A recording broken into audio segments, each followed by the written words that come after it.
On va résumer la chose en voyant toutes les positions relatives des cercles. C'était juste un résumé de ce que j'ai expliqué à partir des différentes vidéos, prenant au cas par cas, dire les différentes positions relatives de deux cercles.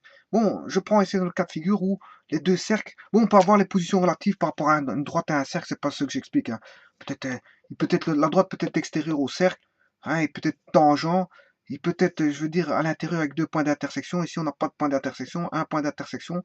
Zéro point d'intersection, un point d'intersection, deux points d'intersection, et puis quand il continue, si je proviens de la gauche vers la droite, de la droite vers la gauche, pardon, et que je fais un mouvement de la droite vers la gauche, de la droite, ben, vous comprendrez qu'il y aura zéro point d'intersection, un point d'intersection, deux points d'intersection, ça c'est une séquence, ça c'est une tangente, et là, cercle et droite, je veux dire, n'ont aucun rapport, ils sont disjoints. Voilà. Et alors, vous comprendrez qu'ici, c'est pareil, ici, il peut passer par le centre, c'est toujours une séquence, hein, voilà. Ici, il peut passer, voilà, et il va devenir, voilà, tant qu'il sera dans, la droite sera dans la position de, je veux dire, il ne sera pas tangent, mais il sera séquent. S'il a voilà, on aura une coupure, une partie de droite qui sera à l'extérieur, une partie de droite qui sera à l'intérieur. Extérieur, intérieur. Voilà, voilà. Une partie de droite qui sera à l'extérieur du cercle, et une partie de droite qui sera à l'intérieur du cercle. Voilà. Ici, il n'y a qu'un point qui touche le cercle. Et bon, voilà. Et là, le droite est extérieur au cercle. Et là, il va commencer à devenir extérieur au cercle, complètement. Voilà. Et ça, c'est toutes les positions de droite par rapport à un cercle. Bon, hein.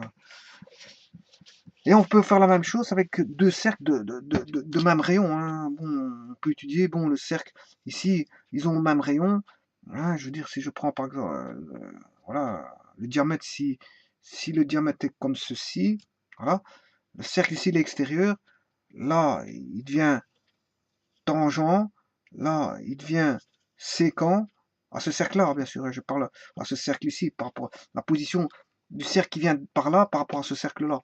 Voilà, par rapport à ce cercle ici.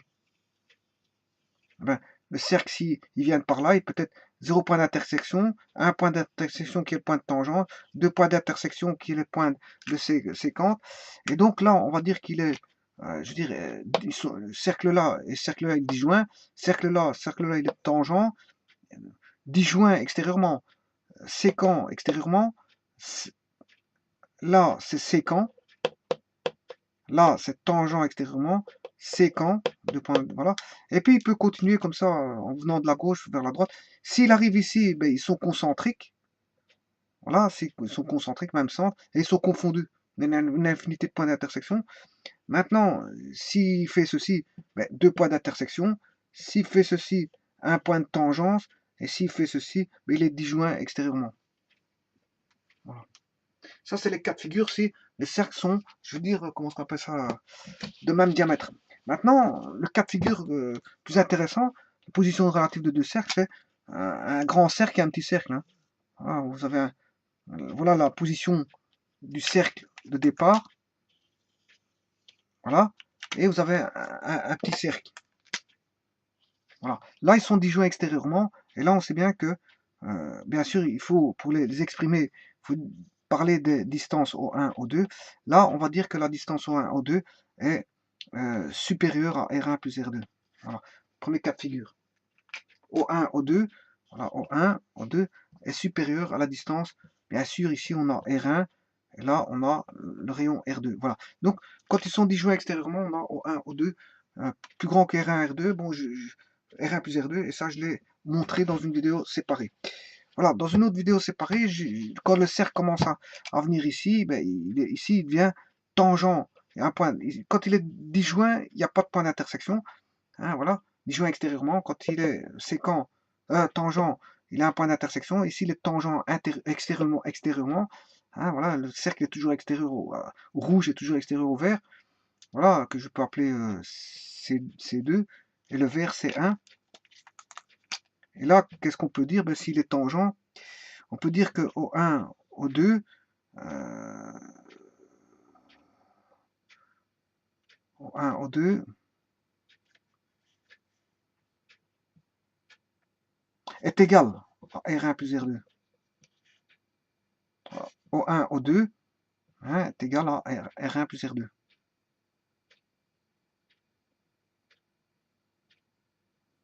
Voilà.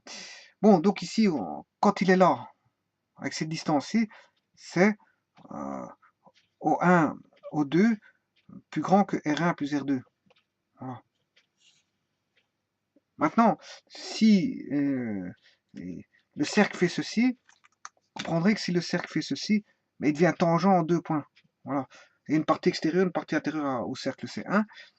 Et donc là, dans le cas de tangence, d'intersection, donc c'est-à-dire quand il est séquent, le cercle là est séquent en C1, ben, à ce moment-là, on a O1, O2, ben, qui est plus petit que R1 plus R2, mais qui est plus grand que la différence.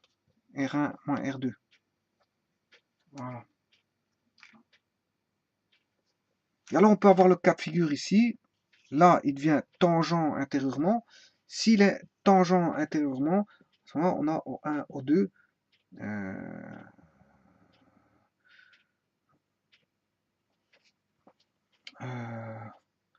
Là, on aura R1, R2. Donc on aura O1, O2 qui vaut R1 moins R2, R1 moins R2. Voilà. En valeur absolue, pour pas avoir de moins. Voilà. Mais tout ça, je l'ai montré, c'est pour ça que je mets juste les formules, parce que tout ça a été démontré, je veux dire, enfin montré, surtout montré dans une vidéo.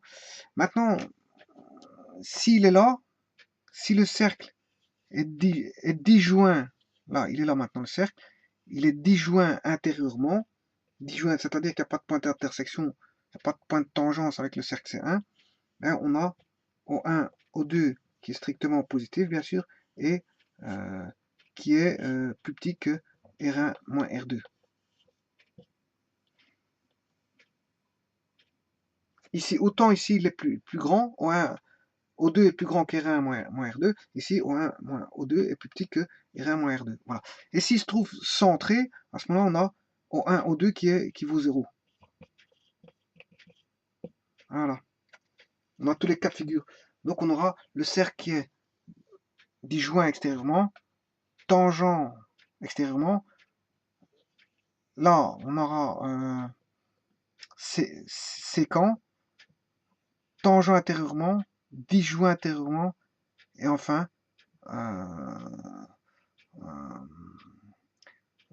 concentrique, avec une couronne. On aura une couronne ici. Voilà, il sera concentrique. Et fatalement, bon, si vous continuez, vous allez avoir l'effet inverse. Ici, il va devenir disjoint intérieurement, tangent intérieurement, il va devenir séquent, tangent extérieurement, et enfin disjoint extérieurement, puisqu'en fait on part de la droite vers la gauche. Voilà, c'est tous les cas de figure, ils ont été étudiés, c'est pour ça que j'en fais juste un rappel. Et ça, un résumé, en fait, c'est un résumé de tous les cas de figure qu'on peut avoir au niveau de deux cercles dans un même plan. Hein. Voilà, deux cercles, situation positionnelle de deux cercles dans un même plan. Comment sont situés, comment les distinguer leur position. Voilà, je vous remercie beaucoup.